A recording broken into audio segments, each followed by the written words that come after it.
Good morning, everybody, and welcome to the Umbrella webinar with Kevin Davis Insurance. I'm your host, Sherry Branson. I did want to start out by saying that if you have any questions about what we go over in today's webinar, the information that we go over, please type your questions into the question box on the screen, or you can send them to me in an email at sbranson@kdins.com, and we'll get to your questions during today's webinar, or we'll give you a call or send you an email after the webinar. But welcome, everybody, and I'm now joined by Kevin Davis, the president of Kevin Davis Insurance. Good morning, Kevin. Hey, Sherry, how you doing? Doing well, thank you. Kevin, we have a great topic today that we're going to talk about that we haven't covered in quite a while. You know what? It's been several years since we covered umbrella insurance, and I'm glad we finally get a chance to talk about it again because there's been a lot of changes over the past several years, and I'm excited today. It's going to be a pretty good topic. Yes, we have a great webinar, lots of great information. And again, I just want to mention one more time my email address, and also there's a question box on the screen that you can type into with any questions that you have. But my email is sbranson@kdins.com. So feel free to ask questions, and we're happy to answer your questions at the end. And Kevin, we both just got back from Florida. We went to a big trade show in Florida, FAIA, where we saw a lot of people, a lot of folks that we work with. It was a great show. It was a really great show. I was surprised that many people showed up. It really was a pretty good show, really big show. Yeah. A lot of our clients there. It was nice interacting. It's been a while since I've been to Florida in one of those situations. Yeah. It was great to see everybody. So if anybody's joining us today from Florida, hello, and hello to everybody else. And Kevin, what is our goal today? What do we want to accomplish in today's webinar? Sure. You know what? Since we haven't done umbrellas in a long time, we're going to talk about why your umbrella policy may not be good enough. So my goal today is really explain why you need a good umbrella liability policy and overall how important umbrella coverage is for community associations. Okay, that makes sense. And what problems are you seeing, Kevin? Okay, this is what we're talking about right off the bat. For community associations, we're seeing more and more of these large lawsuits and settlements against community associations.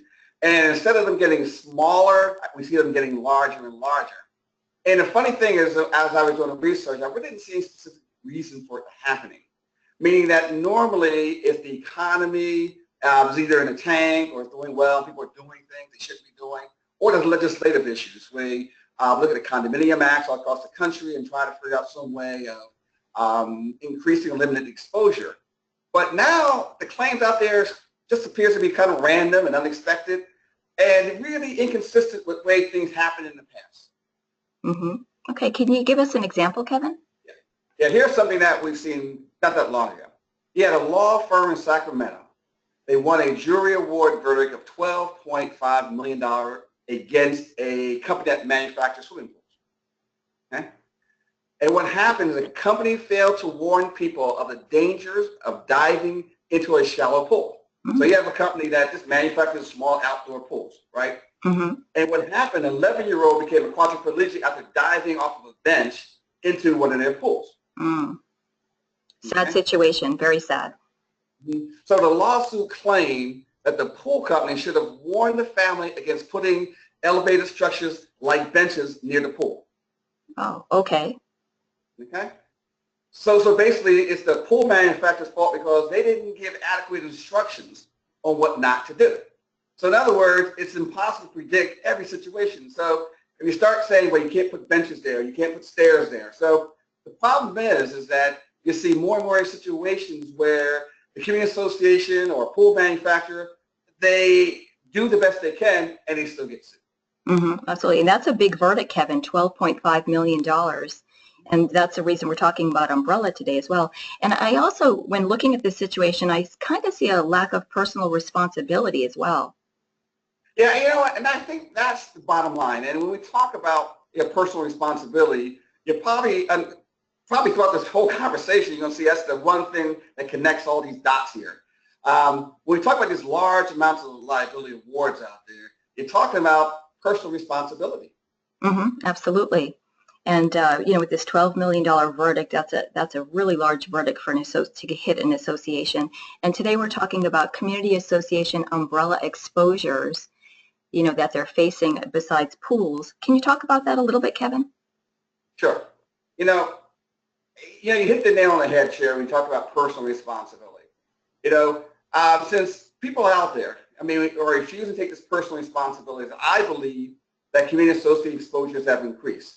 Let's think about it. You got unit owners, renters, managers, suppliers, contractors, employees, all these people that come in contact with the association, and then they blame the association and the board members for their own individual negligence and are willing to hold the association responsible. That's true. There's really lots of risk to go around and lots of responsibility to go around, Kevin. There's personal responsibility, and like you said, it also falls on the back of the association. Yeah, and the problem is that you have that group of people there whose job, is the association, the board of directors, is their job to actually protect those people against things like wrongful acts, personal injury, property damage, bodily injury, while on association premises. Mm-hmm. Sure, of course, that's it. Right, that's their job. Mm-hmm. So this has become, I believe, the number one reason why umbrella liability coverage is a must for community associations. See, what happens is you look at that group of people that comes in contact with the association. As a result, association can face judgments from the drowning, shootings, assault, if they have employees and employment practices, breach of fiduciary duty, even though they have proper signage, quality management company, security, it still doesn't matter. Mm-hmm. So many situations can come up. We have lots of people and lots of situations, like you said, that could happen with pools, etc. And it's not just the people, Kevin, that we're talking about here. We're talking about the amenities that are there, like playgrounds and swimming pools you mentioned, rec centers, golf courses, and all of these situations increase the chance of a large loss. Yeah, and don't forget, the wall of community association board members, they have their own issues themselves because they are ultimately responsible for all on-site operations, such as maintenance work, landscaping, general repairs, budgeting, and enforcing the rules. Mm-hmm. Well, that's their job. That's their job to take care of the maintenance of the association, to make sure it's a safe place for people to live. And the problem that I think a lot of people see is that board members don't realize it's their job. It's a real job, and they treat serving on the board kind of like a hobby, or they look at it as a fun thing to do, to help out in the neighborhood, a kind of a social club, and they're not looking at it as really truly is a business, and there's liability involved. And that's the point. The point is that if you are on a board of directors of a condominium or homeowner association, it is a business. If the associations have 100 units and the average value is $100,000, then the association is managing a $10 million corporation. Again, as a result, this leads to claims against the board of directors for breach of fiduciary duty, lack of enforcing the rules, discrimination, and if the association again has employees, employment practices. Mm-hmm. So there's lots of areas where these claims could pop up. And Kevin, when you talk about these claims, what are the most frequent claims that you're seeing in community associations? Okay, when we put this webinar together, we try to say, okay, where are we seeing the most of the claims at? And it's interesting when we talk about the top 5 or the top 6, really the top 5, the number one is water. We see more and more water claims, whether it's condom associations and anything else. And we talk about slip and falls or trip and falls, talking about those kind of situations, We're talking about on rainy days, water build up in the common area, and guess what? They don't do anything about it. That can be a major problem for the association, right, Kevin? And that's what happens, and what happens when you have these kind of claims, you see bigger and bigger awards being assessed to them. Mm-hmm. And another comment which you see based on water, you're talking about sewer backups, broken pipes, leaky appliances. They're all water-related claims. Mm-hmm. Mm-hmm. And now, Kevin, what about, I've even seen a situation where the water goes from one unit to below, and it affects 2 units. So, the water issues can be a headache basically for any board of directors. Yeah, and that's the point. Water is probably the number one issue community associations, they really do. Mm-hmm. And we have a situation here. Here we have a $2 million claim, okay? When an actual individual is walking down the stairs in the condominium and the railing came off the wall after he slipped on some water that was on the steps. Wow, okay. The problem was he was drunk at the time at the time he fell.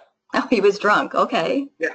So But a little bit of personal responsibility there, Kevin. That's it. So the association still had to pay the $2 million. So $2 million claim, even though he was drunk, but the railing came off, so that's the association's responsibility. So interesting. Yeah, great. And what else you seen, Kevin? So the second one here, we talk about upkeep failures. Now what that means is this. It's the failure of the association to either maintain, repair, or replace common elements or units of some type after some type of event. Okay, when you use the word event, that's a very insurance-y type term. You're talking about things like earthquakes, maybe a hurricane, a tornado, a flood, that kind of a thing, right? That would be an event. Yeah, but not only talking about that, disasters. We're talking also about maintenance issues also, like, sidewalk repairs, those kind of things. Oh, sidewalk repair, okay, digging ditches, maintenance, that kind of thing, okay. Exactly. And again, it goes back to the responsibility of the board to protect, maintain, and enhance the common areas. That's their job. And if they don't do it correctly, they get sued. So number 2 is upkeep. They have to upkeep the community association. Absolutely. And I did want to mention to everybody that I put a recording of all of our webinars on our website, which is kdisonline.com. You can click on the webinar link and listen to today's webinar again and all of our past webinars. Yeah. Now, in a situation like the upkeep there, we actually had a $12 million loss. $12 million. $12 million. Wow. The association failed to trim the hedges as a result of a boy on a bicycle struck and killed in the driveway of a condominium unit. Wow, so this goes to that maintenance issue that you were talking about, landscaping. So even if the landscaping is not done correctly, that could be a claim. But this is different because what happened, the hedges in the entranceway were almost twice the size that was allowed by code. Okay. So the jury awarded $12 million. Now, the interesting thing about it is that the association itself was responsible for 30% of it. The management company, 60% of it. And the person who was driving the vehicle who struck the kid was only responsible for 10% of the entire loss. 10% the driver. Interesting. They were lucky to have an umbrella in this situation, Kevin. Again, that's the importance of having an umbrella because you never know about situations like this here. You're just not aware. You can't predict a situation like this. Exactly. So the next area we talk about is the breach of fiduciary duty. Okay, this is probably the most common claim we see against board members of community associations, breach of fiduciary duty. Okay, we hear this term a lot. Can you explain to everybody exactly what that means related to a community association? Sure, yeah. The board of directors has a responsibility to act in the association's best interest without conflict, period. Whenever they fail to act in this way, they can be sued. Okay, that makes sense. Let me give you an example. Here's a board of directors in an association decide that a special assessment is needed to repair the roofs. Okay. Now, the problem though, the unit owners disagreed wholeheartedly because they believe the board president wants to repair the roofs for only one reason. He owned the roofing company. Oh, okay, okay. So they're skeptical about the roof repairs. Yeah. So the board actually was sued for breach of fiduciary duty because of the conflict of interest there and self-dealing. Okay. That's a good example. That explains it very clearly. Okay. All right. Next one that we have is discrimination. Okay. This one is it's a really, really difficult one because it's very difficult to prove how you didn't do something. It's hard to prove that you didn't discriminate. You didn't do these things. Okay. What do you mean by that, Kevin? Can you explain that a little bit more? Sure. Let me give you it's a perfect example. Okay. After continuing to park illegally. Okay. All right. Because you live in a condominium association, right? HOA, but there are parking issues around me for sure. Exactly. So all of a sudden you park your car illegally. Okay. Now, I tow the car away. Now the question is, did I tow the car away because of sound business decisions like you parked illegally, or I have issues with it? Right. What's the real reason you towed my car? The real reason. Okay? Yeah. And what happens is that those things are hard to prove. And it gets into a whole murky situation because in the community associations, we arbitrarily enforce these rules all the time. Right. You know, some people we allow to park illegally. Some people we don't want them to park. And some people we go after, and some people we don't go after. If we like the person, we're less likely to go after them. We don't like them, we do. Mm-hmm. So discrimination is a really big issue in community associations. This type of discrimination.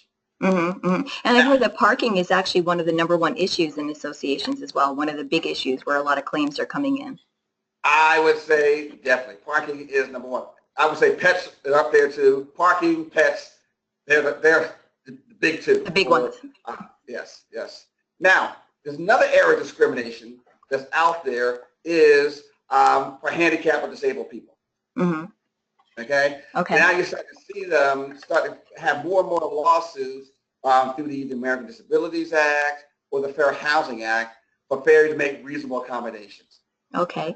And with the American Disabilities Act, I know that installing ramps and making the sidewalks accessible, that's part of the ADA's requirements for associations. So that's what you're talking about, right, Kevin? Exactly. It's either American Disabilities Act or the Fair Housing Act.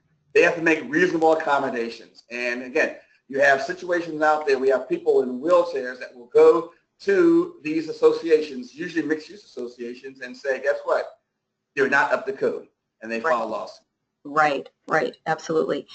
And can you give us a little more of an example of that one? Yeah, exactly. I mean, again, we had a situation where, talk about parking, right? Uh-huh. This individual wanted preferred parking next to his unit, okay, because he was disabled. The problem is the board association said, no, you can't have it. Oh. So guess what? The individual filed a claim under the Fair Housing Act on the situation there. Mm-hmm. So another parking situation, which is very, very common, which is it happens all the time. And what else are you seeing, Kevin?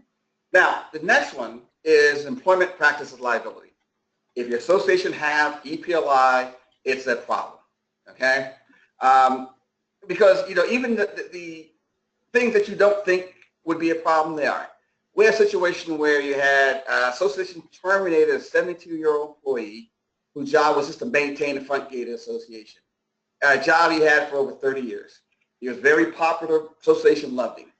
Now, a new board gets in, they fired the employee, he was 72 years old, and hired this young, new, good-looking guy that they believe would make everybody feel safe and maintain the front gate.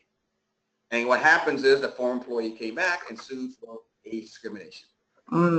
This employment practices liability, you know, what comes to my mind is the board members are volunteers. They're not human resources professionals. So when they make decisions like this, firing somebody or hiring somebody that might be a friend of theirs or whatever for a position at the association, they're opening themselves up to employment, to these lawsuits and these claims. Sure. And here is a situation that we had that is a really difficult one. And I think the claim was probably over $1 million. He had a resident of the association was sexually assaulted by the association's employee. Oh, okay. Okay. Now, the problem is the association, all he had to do was run a simple background check on the employee and find out they did that. That employee was a prior sexual predator. Oh, wow. Okay. Yeah. Yeah. How big was that one, Kevin? How big was that claim? That was $1 million judgment. $1 million, okay. And again, you know, the board members are not HR professionals, so they may not realize they have to run a background check on people that they hire. So there's a lot of things that they're doing that they really should be aware of what businesses have to do or run it like a business. Mm-hmm.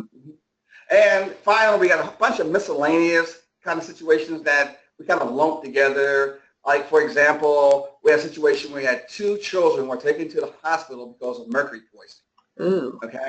What happened? What happened was the association replaced the thermostats in all the units. But when they got rid of them, they placed them in the dumpster and the children outside playing. And guess what happened? Mercury poisoning. Wow. That's very scary. That's some scary stuff. And that's, you know, something that nobody would really, unless you're aware of that, you know, that thermostats have mercury, associations would do that. Yeah.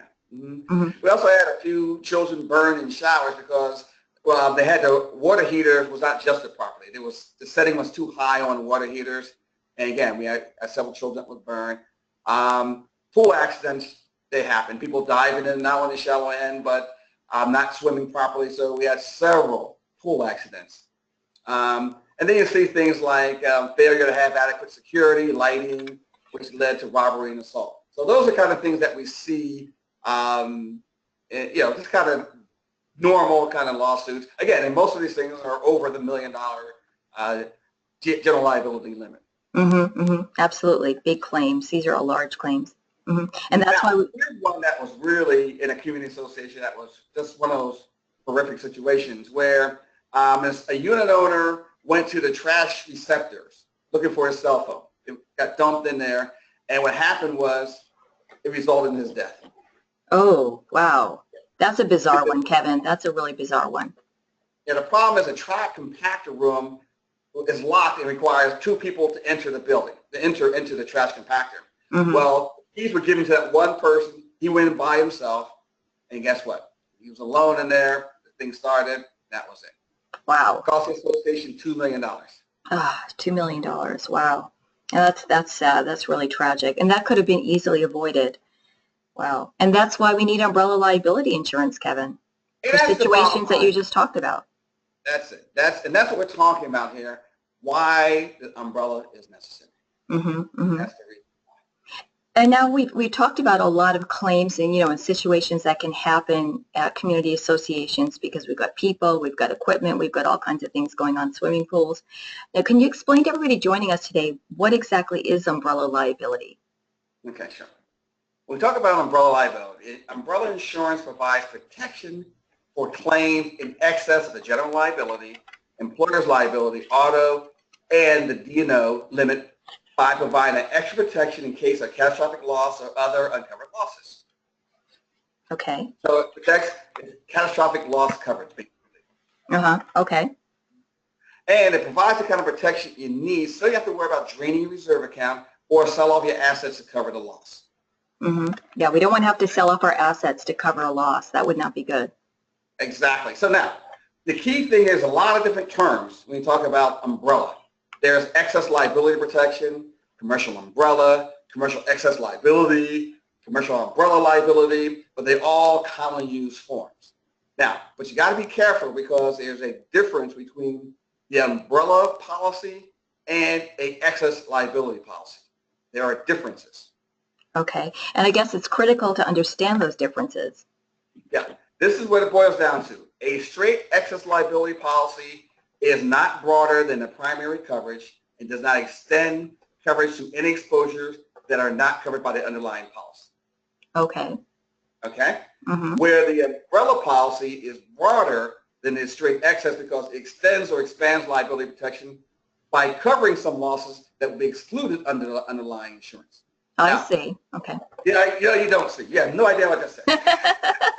Okay, I'll pretend I don't know. Okay. Let me give you an example. Okay, you have a unit owner in a condominium association. That person feels he was violated because they wanted a special accommodation for the service dog. Okay, all they want is special accommodation. Okay, now the general liability has specific exclusion in the policy for non-employment discrimination. Okay, that means a straight excess policy won't pick it up either because there's exclusion in the policy for that. But the umbrella policy responded and dropped down because the umbrella policy doesn't have an exclusion in there for non-employment discrimination. So they paid $350,000. That's a big claim. That's a very big claim. So again, a excess policy, all it does is follow the primary general liability, D&O, auto, employer's liability. The umbrella provides broader protection for things that are excluded in general liability, but not excluded in umbrella. Okay? Okay. All right, good. That was kind of complicated. That is complicated. So, yes, it is. If anybody, I did want to stop for a second. If anybody has any questions about what we just went over, please type your question into the question box on the screen, or my email address is sbranson@kdins.com. Send me an email, and we're happy to answer your questions. Okay. Right, so one more time. Straight liability provides protection over the general liability. That's it. The umbrella broadens it to provide coverage that's not provided by the general liability. It's a broader contract. So you want an umbrella versus a straight excess policy. Now, you have to look at your exclusions under those excess policies too. Will it go over the D&O? Will it pick up EPLI? Because those things are really, really important. You have to know. You got to know what's covered under your policy. Mm-hmm. And now it's very important to know what's not included in the primary policy, Kevin, too, right? That was to the point of what you just made. Well, yeah, but the primary policy is the primary policy. It's going to follow the primary policy. No matter what the primary says, the excess policy will follow form. The difference is the umbrella broadens it. It provides coverage that's not provided under the primary policy. Mm-hmm.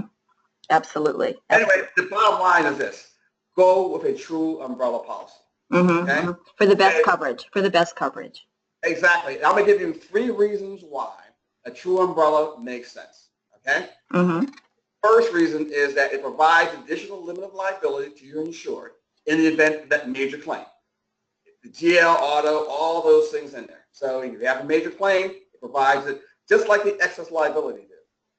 Okay. Second reason, the umbrella provides more coverage. It expands the policy. Okay? And a perfect example of that was a non-employment discrimination. It's excluded under the GL, but not excluded under the umbrella.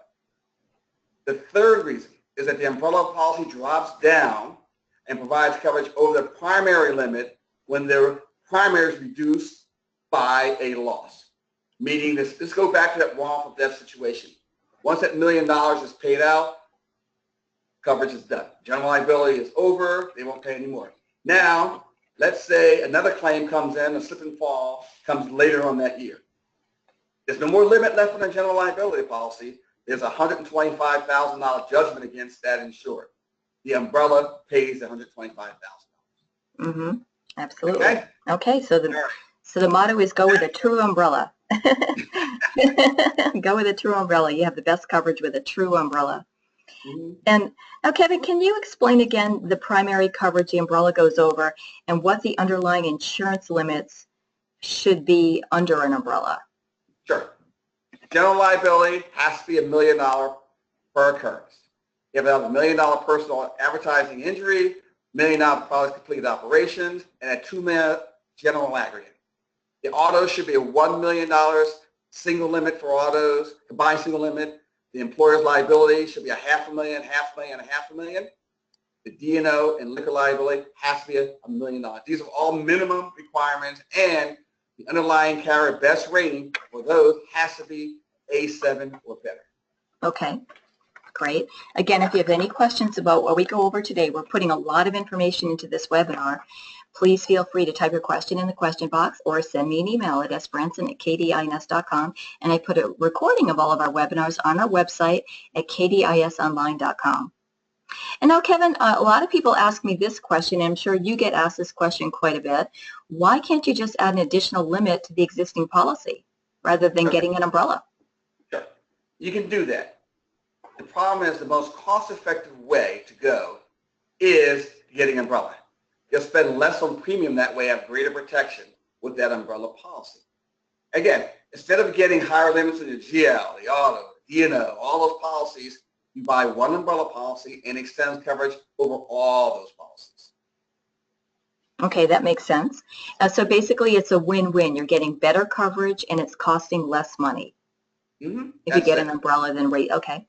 But for some reason, the community associations still carry low limits that's included under their primary coverage. What do you think about that? Well, you know what? Again, they will continue to do that because they don't believe that there's a lawsuits out there they can be sued for things over $1 million. Now, we know they can be sued for over $1 million. Somebody has to take responsibility for their injuries. Whatever occurs, somebody has to take responsibility. And it's association's one that will be blamed at the end of the day. That's why these coverages are out here and why coverage is important. Mm-hmm, absolutely. Okay, it's better to be safe than sorry. Mm-hmm. Mm-hmm. And now, Kevin, what are some of the general terms and conditions common to umbrella policies? Okay, 3 things that are important. Number 1, if you have notice of a potential claim, notice of occurrence, and you believe the umbrella may come into play, you got to notify the insurer as soon as possible. Some says you got to notify them immediately, but you have to do it as soon as possible. Once you have that notice of occurrence, put the carrier on notice. Number two, you have to maintain the underlying insurance limit. If you don't keep it the same, it could void coverage. So you got to make sure your underlying limits are always there. You don't change the coverage. You don't drop from an A to a B coverage. You have to maintain it, or the policy may automatically cease. Okay. Okay? And finally, review the exclusions, because you may think there's things like wrongful act coverage, discrimination, employment practices, but they may be excluded from coverage. Mm-hmm. Absolutely. Okay. Now, Kevin, I'm sure everybody's wondering today, just in case some people don't have umbrellas for their associations, what is the cost of umbrella insurance for a community association? What are we looking at premium-wise? Okay, when you talk about the premium itself, it really depends on a number of factors. You're talking about number of stories, type of construction, type of association, condo versus homeowner association, where the condo is located, and number of employees. But if you talk about a small, two-story condominium association, 100 units, you're talking about probably about $1,000 for $5 million limit. $10 million, about $1,700, and $2,200 for about $2,200 about $15 million. 15 million. Okay. So the prices are very reasonable. It's not a lot of money for that amount of coverage, for millions in coverage. Exactly. Yes. Mm-hmm, mm-hmm. Great. Thank you. And I did want to mention that I have a flyer, umbrella claims flyer that I can email to everybody. If you'd like to use it in your marketing when you're meeting with your customers, please send me an email to sbranson@kdins.com. I'm happy to send you a copy of that umbrella flyer. And Kevin, somebody did make a comment that they like the painting behind you. I know. And it is a pretty painting. I love that painting too. Well, I'm home today. I didn't come into work. I'm doing a webinar from home. They're live, so it's not, I'm not in my usual spot. We like your painting, though. We like the green wall too. It's pretty. Please join us in July, everybody, as we do our very special annual webinar, How to Avoid Office Burnout, and that's on July 27th. Thank you for joining us, everybody. Thank you, Kevin. And again, if anybody has any questions, please send an email to sbranson@kdins.com. Take care. Have a great afternoon. Okay, thank you.